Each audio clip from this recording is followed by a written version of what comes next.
So Medel, tell us briefly, why did you decide to participate here? Well, we had a conversation po last night with TL Jeff. I call him TL po kasi I got used to it na because he was one of my team leaders former work namin before. So he explained to us the basic understanding lang of how or paano nag-start yung journey nila ng wife nila ni Miss Reyna din.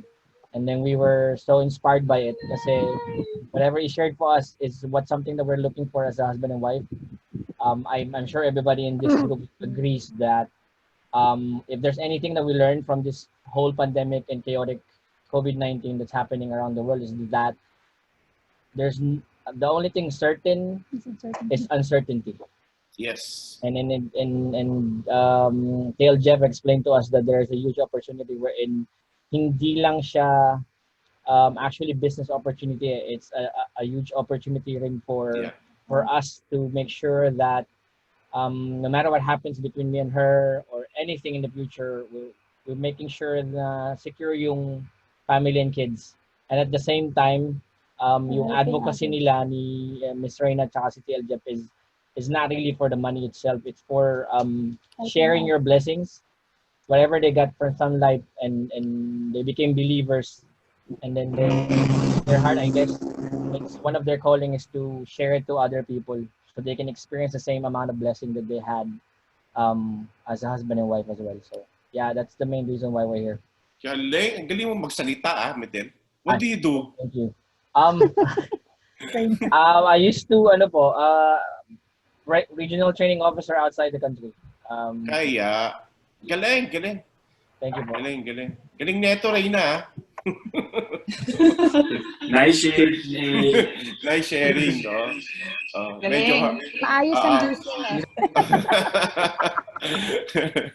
Magaling talaga yan, sir. Okay, sige. Tingin ako sa page 2, ha? Okay, sa page 2. Sige. Yan. Ayun.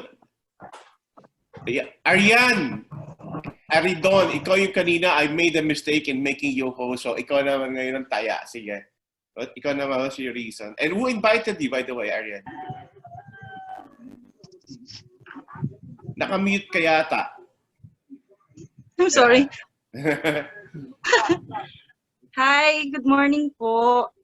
I was invited by my sister po, Lian Aredidon, under po ni Miss Jen. Yes, Jen, yeah. May unicorn, yeah, naman. I joined because I was inspired by her. Kasi ilang months pa lang siya dito, pero feeling ko ang dami niya nang na-achieve. So, as for me, sister niya, gusto ko rin na ma-achieve kung ano ba yung mga nakikita niya dito sa Sun Life, kung ano yung mga natututunan niya. Gusto ko rin i-share sa mga friends ko kung ano yung matututunan ko. That's why I joined po. Ayun. Ingitera ka pala, no? Kaya ka... That's good. Thank you very much, Arian. And then last but not the least, ito. Naka-earphone to si Sian eh. Sian Marie Ranuco. Yan. Ganda lang yung earphones ha. Sige. Ikaw naman, what's your reason? Well, gusto ko po kasing yung financial literacy and then how to manage, and main thing is to be secured. I mean, to be prepared kasi nga po katulad ng sinabi ni Sir kanina, napaka-uncertain ng pangyayari, and one thing, breadwinner po kasi ko, so one thing na gusto kong i-secure for my family yun is yung future nila and mine as well, my future as well. So yun po yung main thing why I joined. Wow, who invited you, Sian? Si Miss Mayan po. Si Mayan. Am I pronouncing your name properly, by the way? No, Shane po. Shane. Okay, sorry. It's fine po. Okay. Well, guys, yun, I'm so happy na we are all aligned when it comes to the reason. Actually, isa rin yun sa mga reasons. No? Honestly, I started first with, I wanted to earn money, extra money, because I work in the corporate. But then again, when I got into Sun Life, I saw the culture. I saw how people were actually very supportive of each other's success. And I saw how each person I was able to help, their lives as a family changed as well. And I saw the impact for the next generation. I fell in love with the advocacy.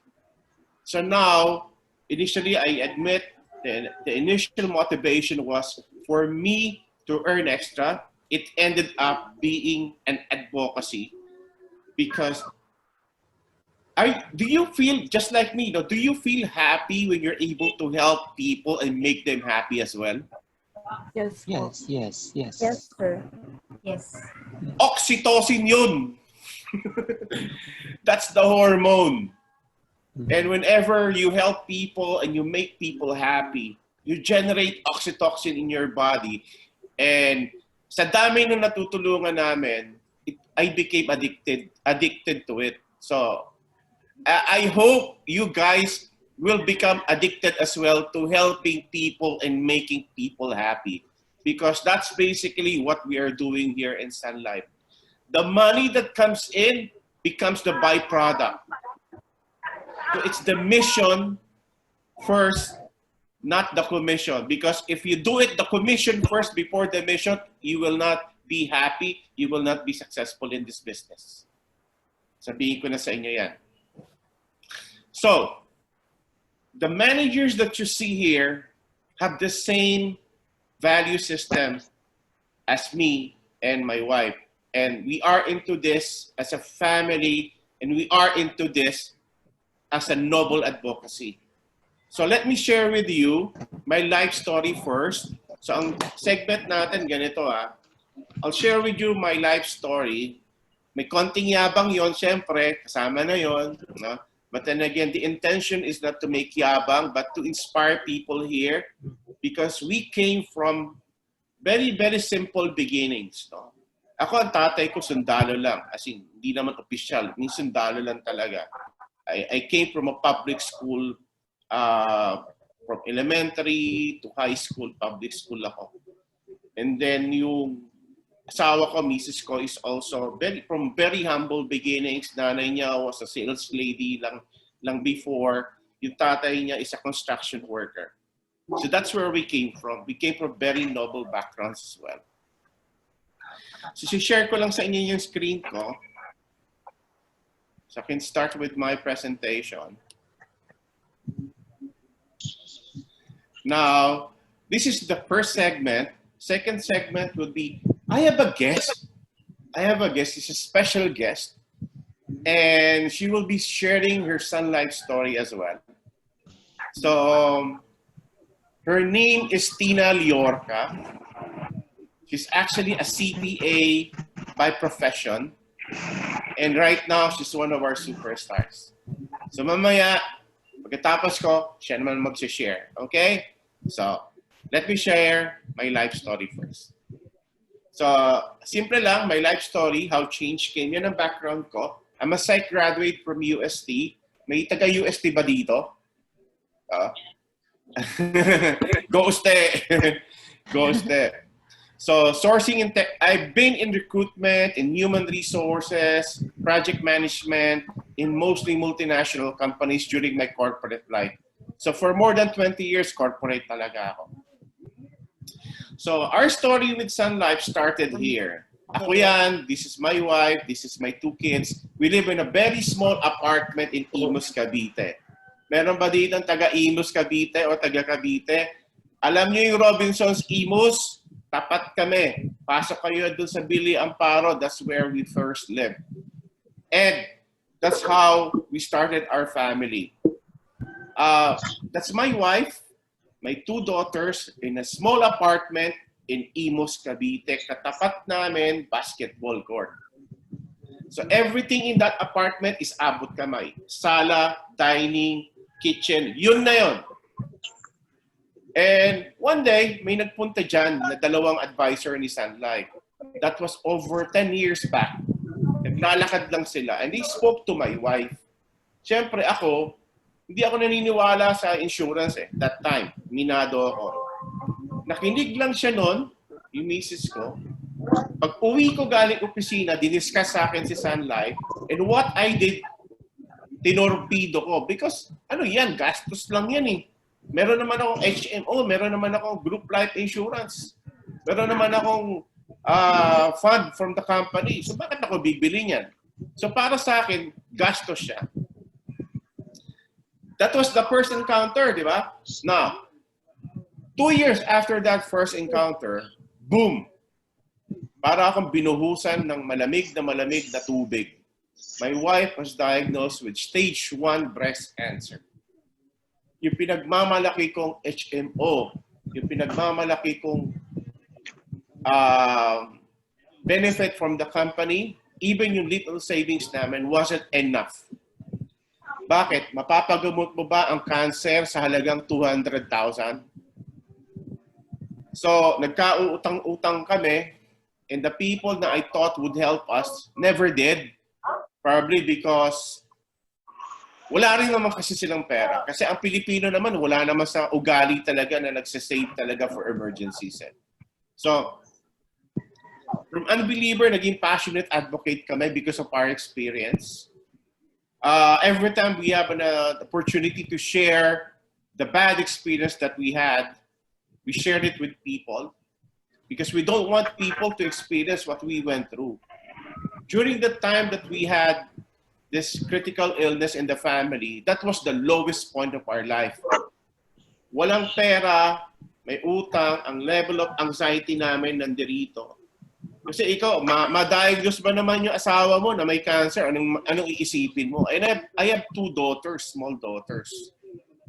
Doon namin din na-discover si Brother Bo Sanchez. No? So kung kilala niyo si Brother Bo Sanchez, kasi naghahanap talaga kami ng support eh. Ang support namin is isa't lang. I mean, wala naman tumutulong sa amin. And you cling on to the Lord. So, doon namin na-rediscover yung relationship namin sa taas at yung relationship namin as a couple during the lowest point of our life. So, paano ako napunta dito sa Sunlight? Pagkatapos niyang operahan, she had mastectomy. Alam niyo yan, tinanggal yung right breast niya.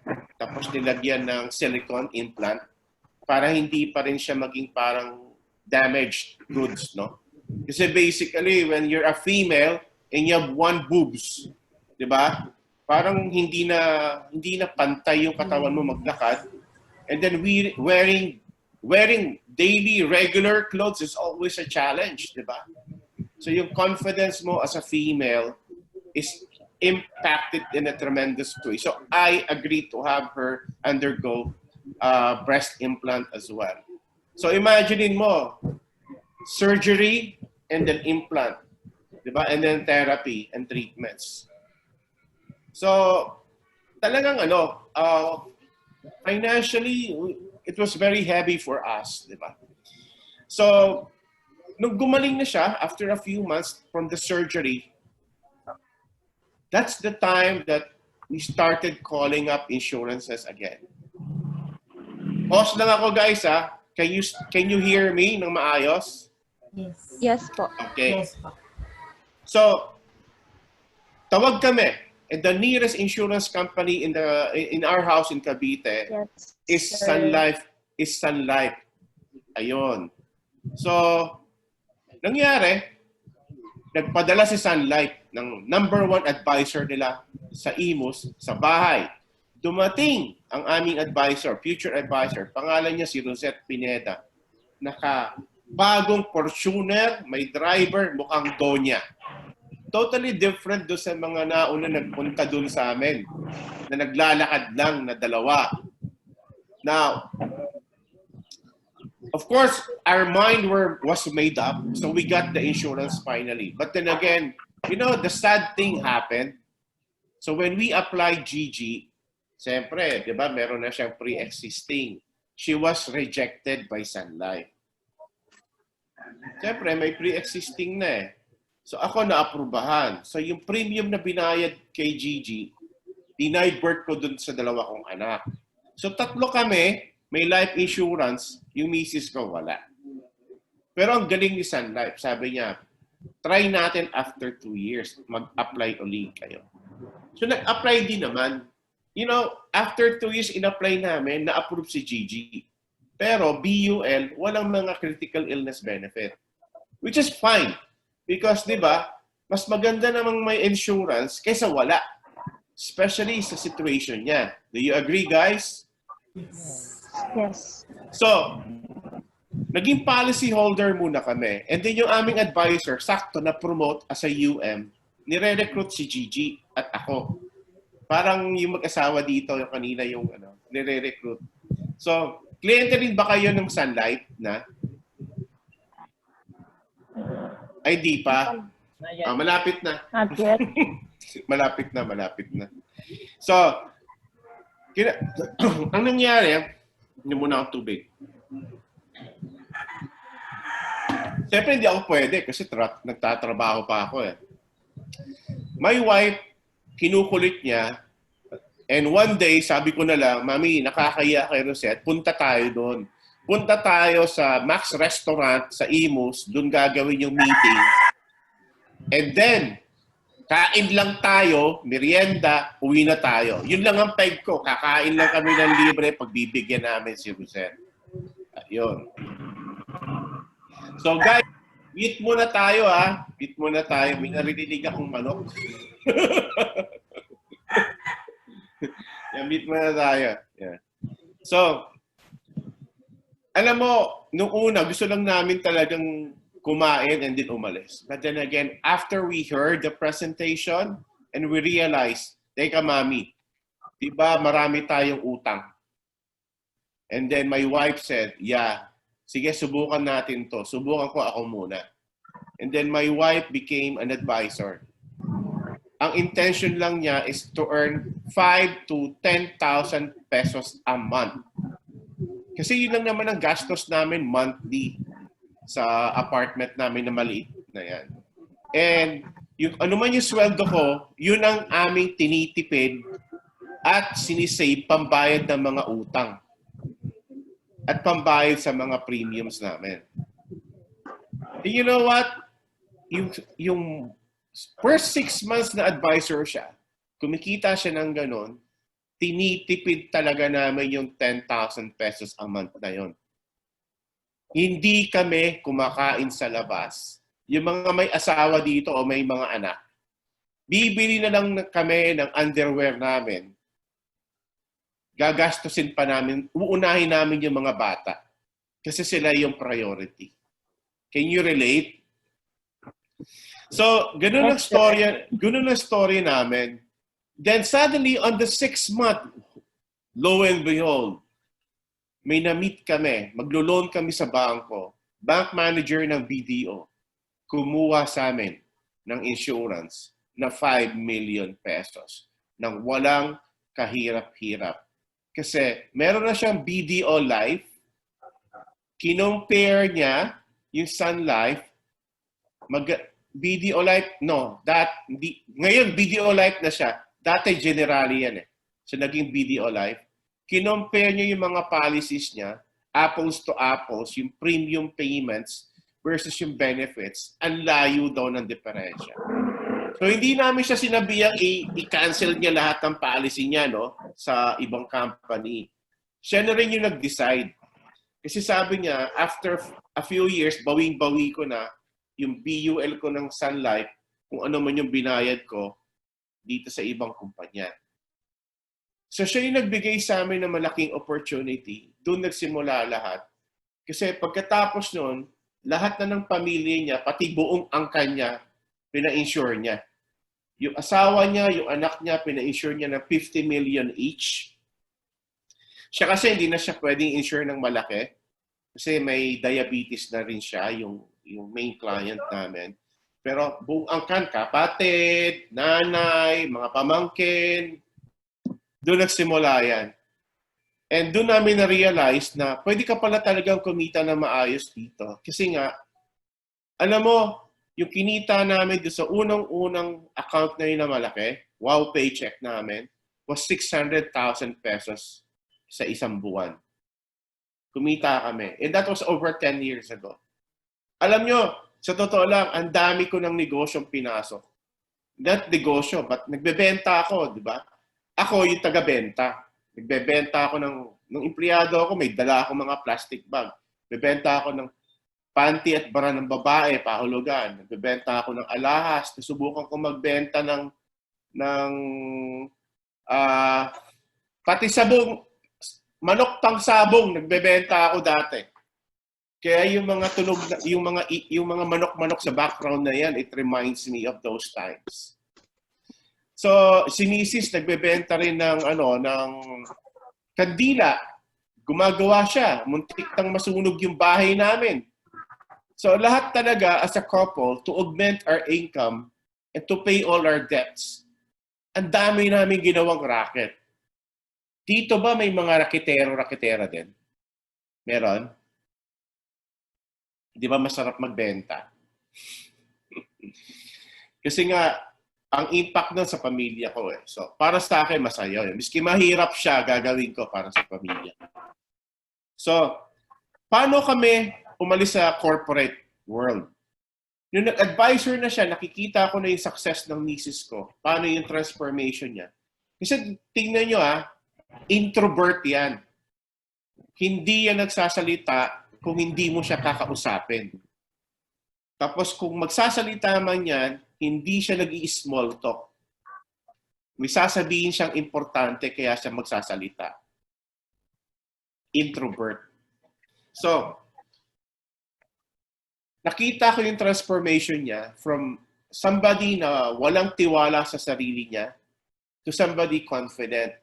Kasi yung misis ko, bukod sa pagiging introvert, di ba, nagkaroon siya ng cancer. 3 lang nga kaibigan yan. Biruin mo, 3 lang, walang connection, walang sales background, walang network. And the thing as well, 14 years ko siyang binahay, as in sa loob lang siya ng bahay. Which is nakadagdag din sa kawalan niya ng self-esteem, di ba? 14 years ka ba namang ibahay eh. Pero I saw the transformation. Introvert pa rin siya, but her level of confidence has increased tremendously. And she has metamorphosized into something of a powerful woman. And I saw that. And I saw how happy she was. And katulad nung kanina, sino nga ba yun? Yung inggitera, yung nagpa-share ako, nainggit ako eh. Kasi di ba sa corporate, sino dito yung corporate? Di ba minsan nabubwisit kayo sa boss nyo? Nabubwisit kayo sa trabaho nyo? Yung pinapag-overtime kayo ng weekend or beyond 8 hours? 12 hours is normal for me. Di ba? Pero you have to do it. Pinapapogi mo yung boss mo, pinapayaman mo yung kumpanya, pero ikaw, since manager ka, kung ano lang isweldo, yun na yun. And I realized, gusto ko bang maging 60 years old, 65 years old, retiree, maghihintay lang ako ng kung ano man ang ibigay sa akin ng kumpanya, and after a couple of years or 3 years, ubos na yung retirement fund ko, which I often see a lot in people. Mga dati kong boss na big time, after just a few years, kailangan magtrabaho. Why? They cannot afford not to work. Miski na matanda na sila. Ako, I wanna grow old na intact pa rin yung dignidad ko, na mayabang. Diba? Na hindi ka nanghihingi ng pera. Na hindi ka nagdidistorbo ng kamag-anak ng anak mo para pambili ng gamot. Gusto ko, mayabang pa rin ako pagtanda ko. Kakatok ako sa pinto ng mga bahay ng anak ko. Oh, bihisan niyo yung mga apo, pupunta tayo sa Tagaytay, magbe-breakfast tayo sa Don Antonio. Diba? Gusto natin ang hirap kasi nakikita ko yun eh. So, sabi ko sa misis ko, I'll join Sun Life. I'll join Sun Life. Ayaw niya. Kasi nga raw, okay naman daw yung sweldo ko. Kasi, na-promote na ako eh. Saka siya, hindi pa naman masyadong, mataas ang income eh. Minsan.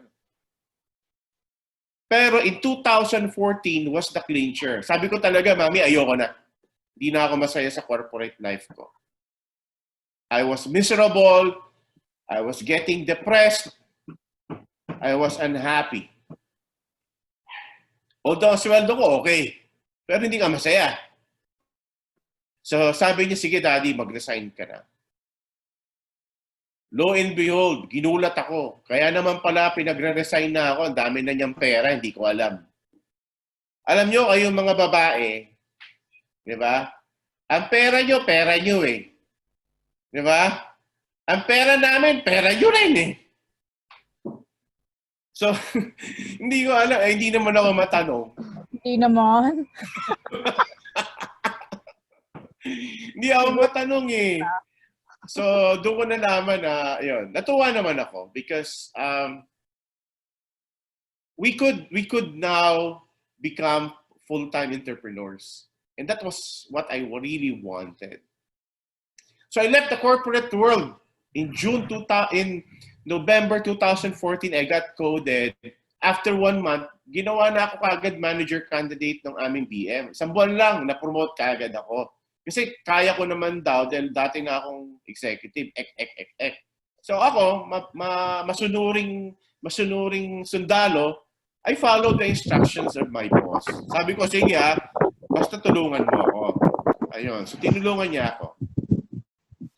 So 5 years later, yan na kami. O yan, di ba? Naging financial advisor, naging unit manager, naging sales manager.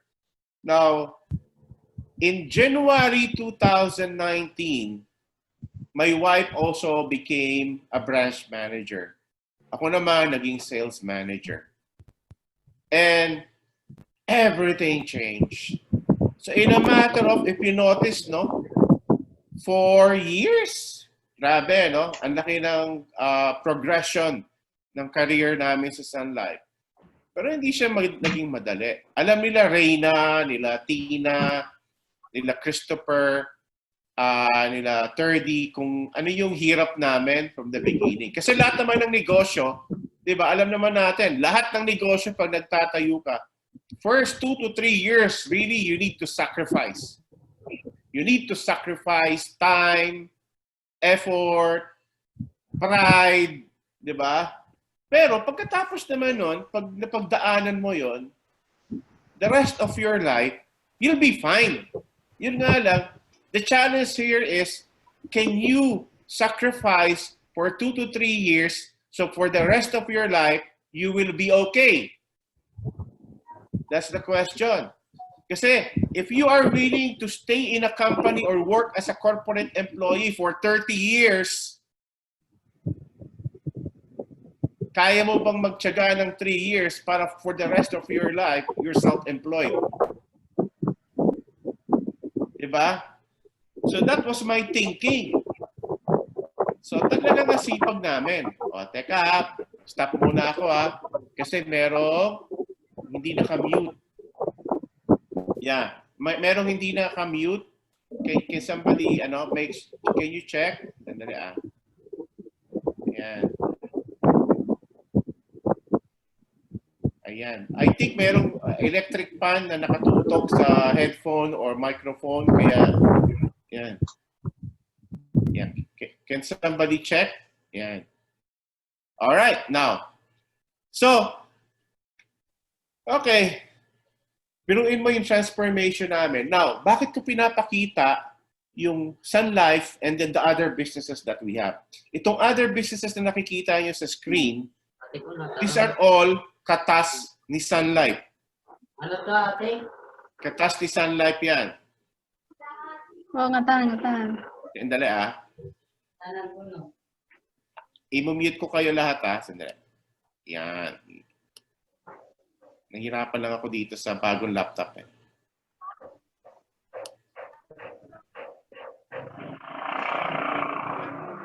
Sandali i-mute ko kayo.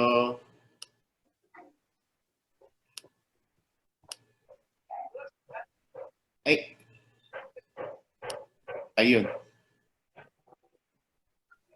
Hindi ko makita yung cursor. Okay. Now, the reason... Teka lang Yan. Ganun lang pala yun.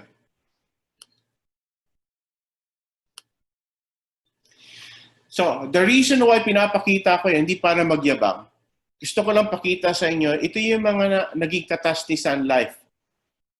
We have 2 nail salons in Robinson's Imus and in Dasma. And we have a yellow home, a 32-room boarding house in Imus, Cavite. Now, makulit kasi kami. Gusto namin mag-negosyo, which is not bad kasi maganda rin yung marami kang sources of income, di ba? Sabi nga ni Brother Bo Sanchez, sabi niya, ang advice niya actually 10 source of income.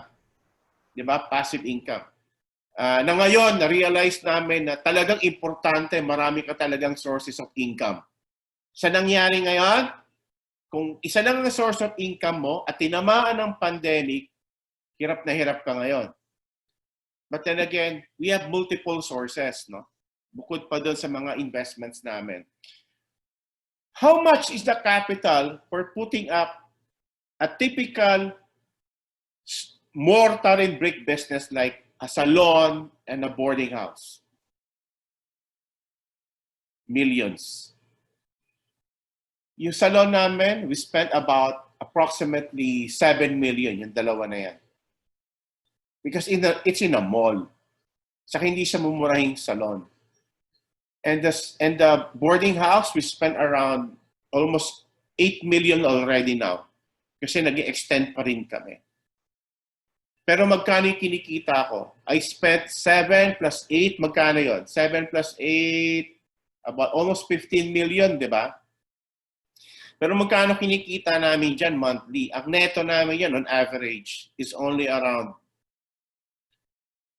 120 to 150 a month for a capital of 15 million pesos. Which is the same when you put up a convenience store, no, like 7-Eleven or a gasoline station. Ganun din ang capital mo. Pero ang kita mo, ganun din lang. I found out because I have friends who have such businesses. Pero dito sa Sun Life business namin, magkano yung aming capital dito? There's a capital, of course. No? Capital mo dito is to get your license. I took the examination. Dalawa yung license ko eh.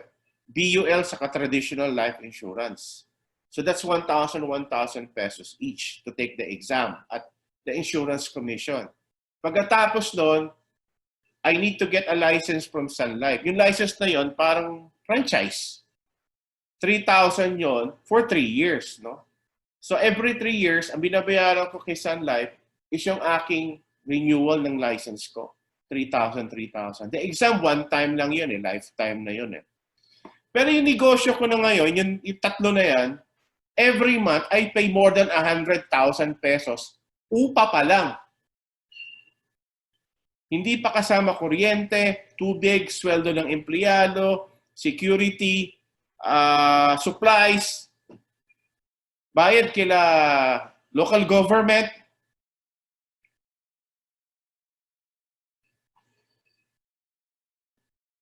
Diba? More than 100,000 every month versus 3,000 every 3 years. And where do you think I am earning a lot? Siyempre, alam nyo na, di ba? Sun Life. Sun Life. So, yan ang reason kung bakit we decided kung negosyante ka, you know where to focus your attention to. And that's Sun Life. So, ito, papakita ko lang. Ito yung boarding house namin. And then, yung mga naging sasakyan namin from Hyundai to Montero to the Nissan Terra. Diba? And then sa Robinson's Dasma, ito yung spa namin. Ito yung sa Imus. Ito yung sa Dasma. So, diba? So, kaya mahal kasi hindi siya mumurahin ng mga spa. Diba? So now we live from Imus, Cavite, Bayan Luma, in a very small apartment. Now we live in Legazpi Village in Makati. So big transformation. It's a 150 square meter condominium right smack in the middle of the CBD. So I'm in my bedroom. So, ang laki ng pagbabago yung sa transformation ng buhay namin in a span of 5 years. So, we're so happy. And besides that, ito yung mga travels namin. Brazil, UK, America, sa Europe, UK, Paris, sa Sydney, Australia, di ba? Those are places na dati, yung mga bakasyon na yan, pangarap ko lang yan. Those were just dreams for me that I wanted to spend vacation with my family on those places. And those dreams started coming true because of Sun Life. And now I realize on hindsight, and I always tell people, dreams do come true in Sun Life. Ito pa yung ibang mga places namin napuntahan. These are co-advisors and managers in Sun Life. Sa Balisin yun, Balisin. Medyo mahal pumunta doon. And then, ito rin, yung team namin, we had a trip to Bohol. That's in Henan Beach Resort. That's in Vietnam. Madami pa in Taipei. Kasama namin sila Reyna dito. Sa Los Angeles. Ako yan. And then itong picture na to, pangarap ko yan when we were in our 30s. Sabi ko, gusto ko, second honeymoon, cruise sa Caribbean. And then it happened. 8 days kami dyan. That's in Puerto Rico. 5 countries, 8 days, Caribbean cruise. Wow! Pangarap lang, nangyari. Libre! And because of Sun Life. Ito pa, pangarap din to. This is in New Zealand. So, gusto ko magbakasyon dyan before. Sabi ko, but I want my family to be with me. And it happened because of Sun Life. Again, libre. Yan, sa'yo dyan, yung shot over jet. Tingnan niyo yan sa YouTube. Ang saya dyan. And then dati, 2 lang kami, di ba? And then 3 na kami ngayon. So, 3 kami. And ito yung anak ko, panganay. And then yung misis ko, branch manager. Ako, sales manager. Yung panganay ko, si Janelle, is also an advisor. Pero unit manager na rin siya. She's just 24 years old. So kung ang fresh graduate made it here, maraming fresh graduate actually here who are doing very well versus corporate life. So, kaya nyo yan. So, di ba sabi ko sa inyo, our careers in the last 5 years really was maraming sakripisyo, maraming hirap, maraming trabaho. Totoo siya. Kasi tingnan nyo, yung mga medalyas na yan. As an advisor, every quarter, and as a unit manager, every quarter, sunod-sunod din yung mga awards ko.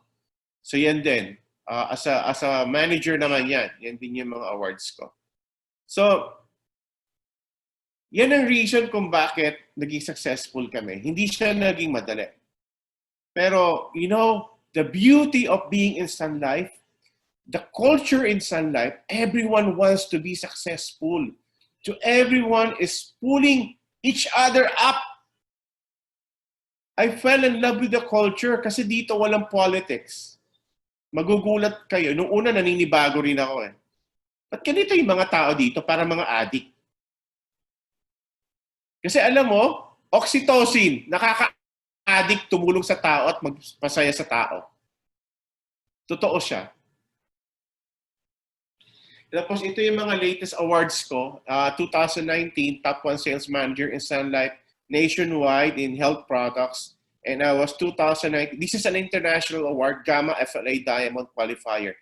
So ito, hindi ko na masyadong i-dwell yun because that's not important. But this is important, the people. Here, when we promise people to join us, when we ask them to join us, our promise is to nurture your dreams, transform your lives. And the entire management team, even your co-advisors, will help you achieve your dreams. Here, ibang klase. Collaboration from the different units, from the different branches, from the different sales teams, normal. because everyone wants to make each other successful. Everyone wants to make each other happy. Everyone wants to see each other going up the stage and being successful. And siguro yung hindi sanay sa ganitong environment, magtataka sila, bakit tuwan-tuwa kayo nagiging successful yung mga kasama nyo? Eh, masaya eh. Di ba?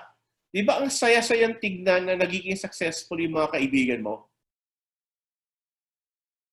And that's the culture here.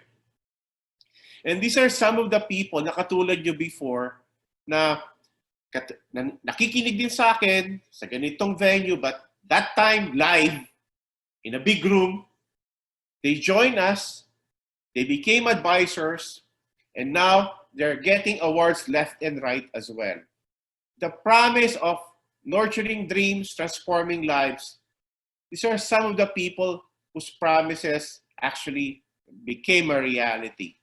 So, yung iba dyan, nakikita nyo, are the people who invited you. There's Jen, there's Rocky, there's Mayan, there's Tina, there's Alin, there's Jeff, there's Reina, di ba? So, I'm so happy when I see this picture and I see that what happened to them over the years. Ang saya. One of them, magsishare ng kanyang story dito. Si Tina Liorca. Si Tina, just to give you an overview, she's an advisor. Kliyente yan nila SM Reina Palma before. And then, yun, naging advisor kasi si Tina is a single mom. And then she's also an accountant in, Tina, anong company mo before? Nandiyan ka na ba? Deloitte, sir, Deloitte. Number 1 yan, di ba? Sa buong mundo. Yes, globally. And then, accounting manager ka doon? Manager, ayun. So, successful din siya sa career niya doon sa Deloitte.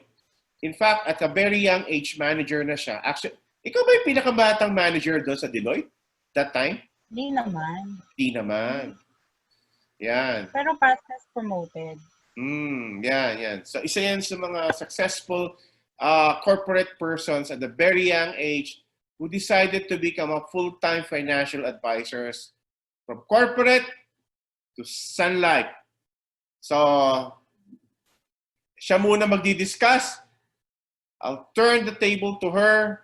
Meanwhile, I'll get back to you later on. My name is Nelson Sequitin, Sales Manager from Hyperion.